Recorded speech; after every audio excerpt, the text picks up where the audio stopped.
Coba bayangkan, bagaimana jika kalian terjebak di dunia antah berantah yang berisikan monster-monster mengerikan. Kami bisa pastikan kalian tidak akan bertahan sampai matahari terbit kembali. Kehilangan semua anggota pasukannya tidak membuat tentara cantik ini putus asa di dunia monster. Sebelum mulai, selamat datang kembali di channel kesayangan kalian, di mana kami akan menceritakan konten-konten yang seru untuk kalian kaum rebahan. Kali ini, kami akan menceritakan alur cerita dari film yang masih hangat, yaitu Monster Hunter yang rilis pada tahun 2020. Film ini diperankan oleh the one and only, siapa lagi yang cocok memerankan wanita tangguh dalam karakter ini, selain Milla Jovovich. Dan gak perlu berlama-lama lagi, inilah seluruh alur cerita dari film Monster Hunter.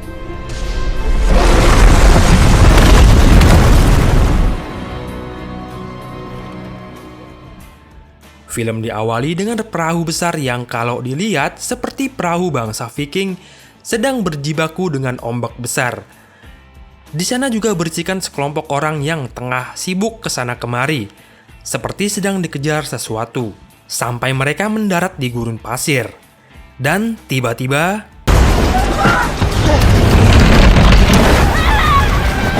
mereka diserang oleh monster raksasa yang dinamai Diablos. Kapal mereka diseruduk Diablos, para awak kapal juga kocar-kacir. Dan tiba-tiba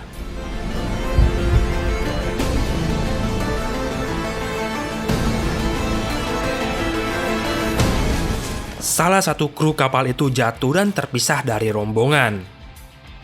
Scene berganti di dunia kita, di mana pasukan gabungan keamanan PBB yang dipimpin oleh Kapten Artemis yang diperankan oleh Milla Jovovich sedang melakukan pencarian pasukan tentara, yaitu tim Bravo yang meminta bantuan melalui siaran radio. Anak buah Kapten Artemis yaitu Marshall mendengar kabar dari temannya yaitu Link bahwa Link menemukan sesuatu yang aneh. Di sepanjang perjalanan mereka melewati sebuah prasasti kuno yang nantinya benda ini akan menjadi mimpi buruk kecil untuk pasukan ini.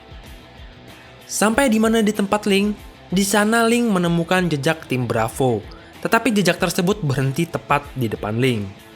Kapten Artemis bertanya, tim Bravo menaiki apa? Tim Bravo menaiki Humvee berlapis baja dan METV yang beratnya 10 ton kendaraan baja, yang mustahil jika lenyap begitu saja. Lalu, tiba-tiba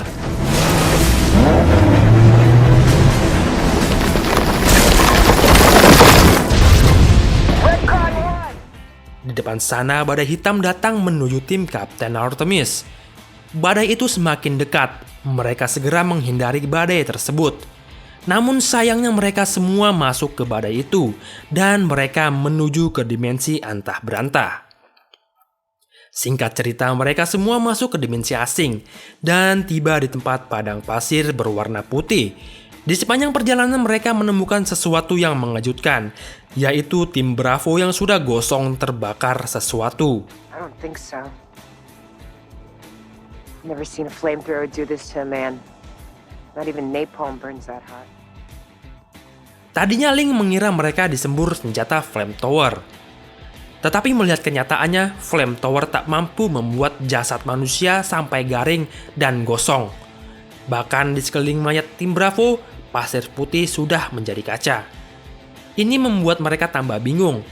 Senjata apa yang musuh pakai untuk menghanguskan tim Bravo? Kapten Artemis berinisiatif untuk bergerak secepat mungkin, karena tak akan tahu musuh yang seperti apa yang akan mereka hadapi. Sampai di mana mereka berjalan lurus, tak terarah. Agar suasana lebih happy dan ceria, Kapten Artemis bernyanyi ala tentara, biar suasana nggak tegang dan serasa sedang tamasya. Tapi saat mereka sedang asik bernyanyi, tiba-tiba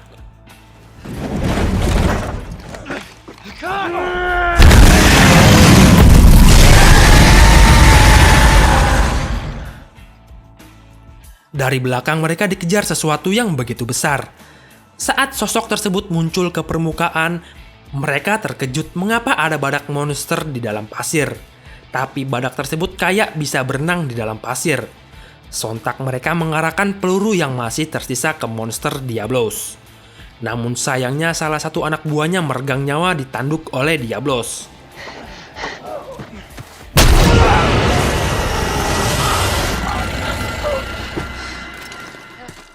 Mereka pun langsung berlari menuju sebuah goa untuk menghindari Diablos. Dan dari kejauhan, pria yang sebelumnya di awal film tertinggal oleh kapal yang mirip kapal bangsa Viking menolong mereka dari kejauhan dengan cara menembakkan bom anak panah. Sampai di mana mereka masuk goa dan Sersan Davis terlihat frustasi melihat hal-hal yang di luar akal sehat. Sampai di mana di belakang Kapten Artemis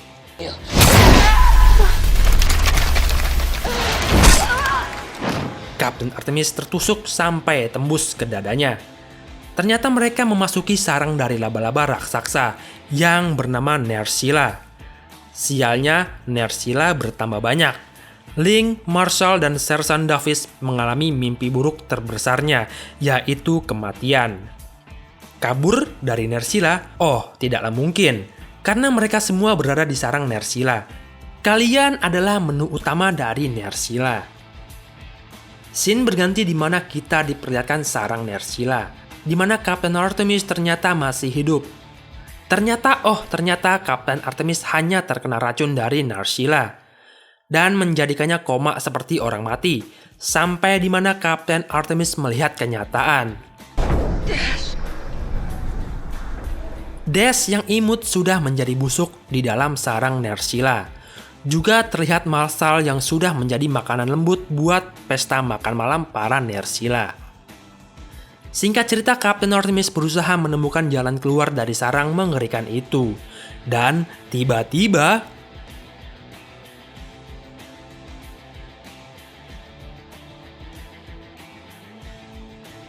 Kapten Artemis bertemu Link yang ternyata masih hidup. Sampai di mana ia ketahuan oleh salah satu Nerscylla dan mereka dikejar-kejar dalam goa sempit menjijikan. Sampai di mana badan Link terlihat membengkak dan mengeluarkan sesuatu yang imut. Link ternyata sudah ditanamkan telur Nerscylla sebagai santapan nikmat bayi-bayi lucu Nerscylla. Sontak Link memiliki ide agar Kapten Artemis selamat. Link akan mengorbankan dirinya agar memberikan celah Kapten Artemis melarikan diri. Ya iyalah, kalau dilihat Link udah nggak ada harapan lagi buat hidup, yang mendingan jadiin umpan aja. Singkat cerita, Kapten cantik ini berhasil keluar dari sarang Nerscylla. Ia pun frustasi, bahkan tubuhnya menjadi geli sendiri. Jangan-jangan dirinya sudah ditanamkan telur Nerscylla. Alhamdulillahnya tubuh mulus Kapten Artemis masih baik-baik saja, walaupun penuh dengan luka. Yang paling epik, ternyata saat keluar dari sarang Nerscylla, Kapten Artemis masih berada di kawasan perumahan elit monster laba-laba.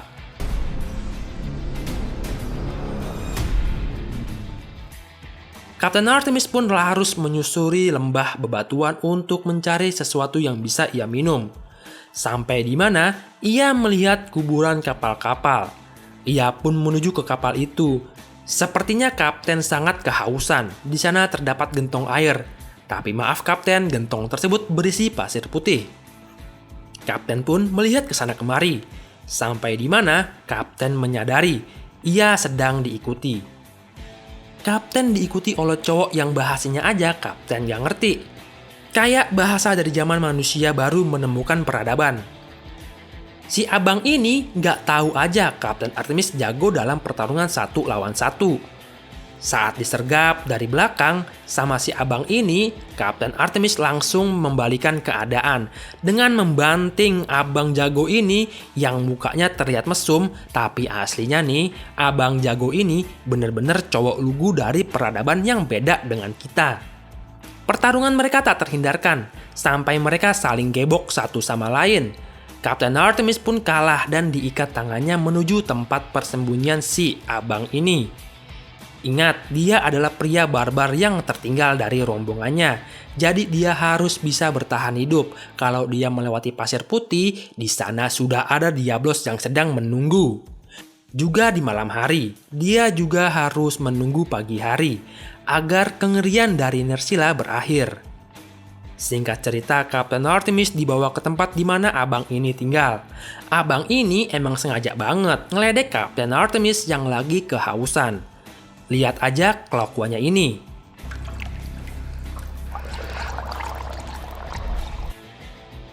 Sampai di mana Kapten Artemis mendapatkan kesempatan mengikis talinya di saat abang-abangan ini berdoa.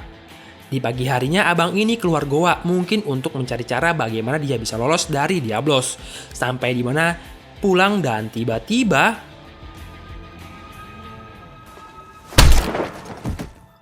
surprise motherfucker, Kapten Artemis sudah melayangkan pukulan telak ke wajah abang ini. Dan sekarang gantian abang ini yang menjadi tawanan Kapten Artemis. Kapten Artemis ingin membalas saat dia ingin minum air bersih. Tapi apa daya, mereka nggak bisa akur. Air segentong itu ditendang abang jago ini. Sampai Kapten Artemis mengacak-acak tempat berdoa abang ini. Lagi-lagi mereka saling baku hantam. Baku hantamnya sampai ke sarang Nerscylla. Sampai di mana si abang ini nyaris nyemplung ke sarang Nerscylla, tapi diselamatkan oleh Kapten Artemis. Dan mereka sudah bisa akur satu sama lain. Bahkan si abang ini memberikan minuman terakhirnya ke Kapten Artemis. Singkat cerita, Kapten Artemis memberitahu bagaimana caranya ia sampai nyasar ke tempat tersebut, yaitu melalui badai yang ia tunjukkan. Tapi kendala bahasa, Kapten Artemis memberitahukan dengan bahasa tubuh. Lalu si abang ini memberitahu Kapten Artemis bahwa Diablos mengetahui mangsanya melalui getaran dengan cara berikut. Diablos. Sontak mereka berpikir bagaimana mengambil peralatan tempur pasukan PBB kalau di sana saja ada penjaga padang pasir. Lalu si abang ini mempunyai ide yang brilian, yaitu suntikan bisa beracun milik Nerscylla ke mata Diablos. Alhasil Diablos akan koma tak berdaya. Tapi untuk melakukan hal tersebut mereka harus mengambil racun dari Nerscylla, di mana Kapten Artemis nantinya akan dijadikan umpan oleh si abang jago ini. Singkat cerita, di malam hari, di mana Nerscylla akan dijebak, Kapten Artemis berdiri di depan sarang Nerscylla. Dan tiba-tiba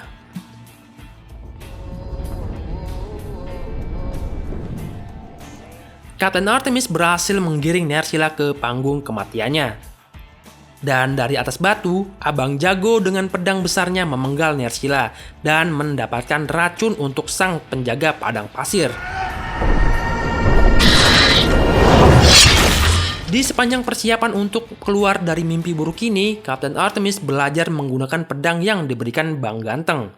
Sampai di mana tiba saatnya, Diablos akan divaksin oleh kedua manusia berbeda zaman. Dan sekarang abang jago gantian menjadi umpan. Mereka berlari berlawanan arah. Langkah kaki mereka akan membawa mereka di mana mimpi buruk itu akan datang. Saat rencana akan berjalan lancar, tiba-tiba barang berharga milik abang jatuh di mana telat 1 detik saja, Diablos akan menjadi malaikat maut bagi mereka.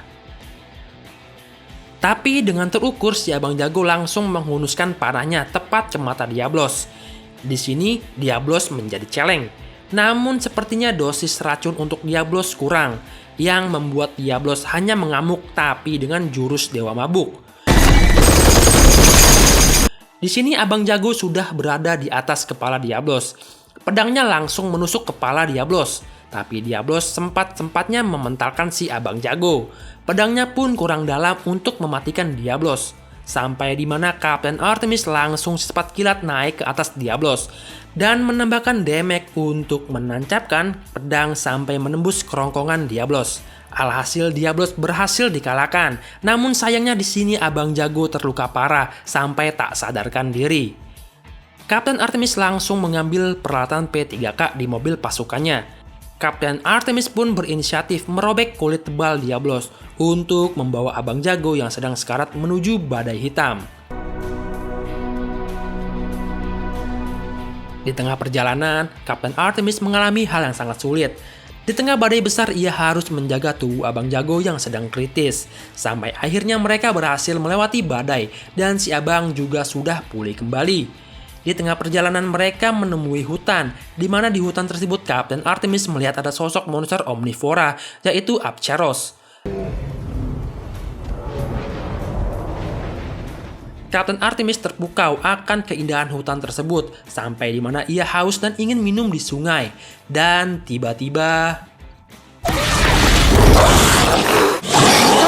ikan monster Cepalos menyerang Kapten Artemis. Lalu dengan cepat si abang memenggal ikan tersebut.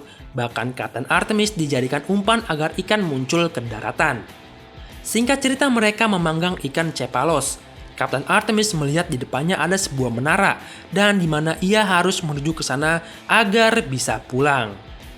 Di malam hari, udara terasa dingin, namun ada bayangan gelap dari atas langit yang mengintai hutan tersebut. Sampai di mana suara kericuan Apcheros terdengar. Dan tiba-tiba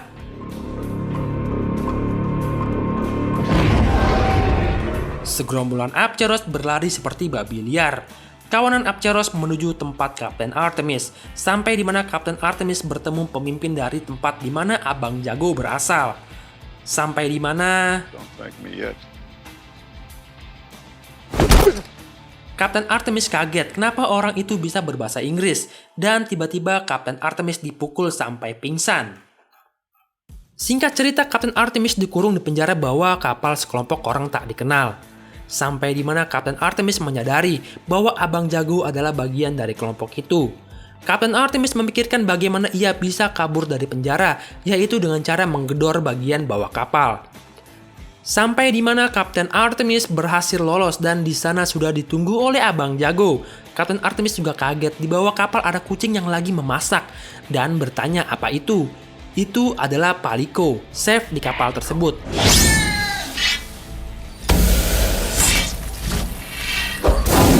Sampai di mana kapten dari kapal tersebut meminta maaf kepada Kapten Artemis, bahwasanya ia sudah salah menilai Kapten Artemis. Kapten Artemis pun dijamu makan malam dengan masakan chef kucing Paliko. Saat makan malam, Kapten Artemis bertanya kepada kapten kapal bagaimana ia bisa berbahasa Inggris. Kapten kapal memberitahu bahwa ia mempelajarinya dari orang-orang sebelum Kapten Artemis. Kapten juga menjelaskan di ujung gunung ada menara langit, sisa-sisa dari peradaban kuno. Menara tersebut berfungsi sebagai penghubung dari dua peradaban yang berbeda, sampai di mana kapten kapal meminta Kapten Artemis untuk membantunya menutup gerbang tersebut selama-lamanya. Menutup gerbang itu bukanlah hal yang mudah, karena di sana terdapat penjaga menara, yaitu Ratalos. Singkat cerita, mereka bersama-sama menuju menara langit. Sesampainya di sana, mereka sudah disambut pecahan kaca-kaca. Sampai di mana langit turun hujan, dan dari atas langit muncullah makhluk yang mustahil untuk dikalahkan.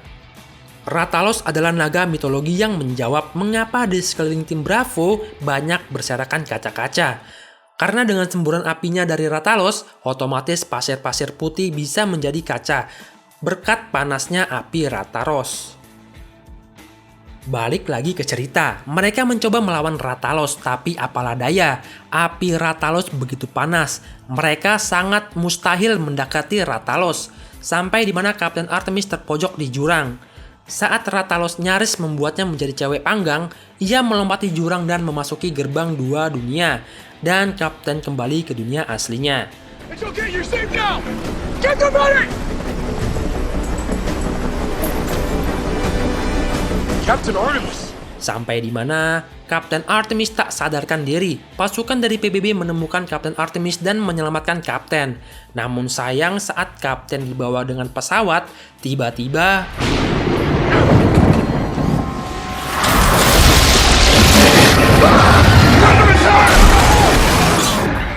ternyata Ratalos memasuki dunia modern dan meledakkan pesawat yang membawa Kapten Artemis. Pesawat pun jatuh hancur lebur. Untungnya Kapten Artemis masih bisa selamat. Dan di sini terjadilah duel 1 lawan 1, Kapten Artemis versus Ratalos.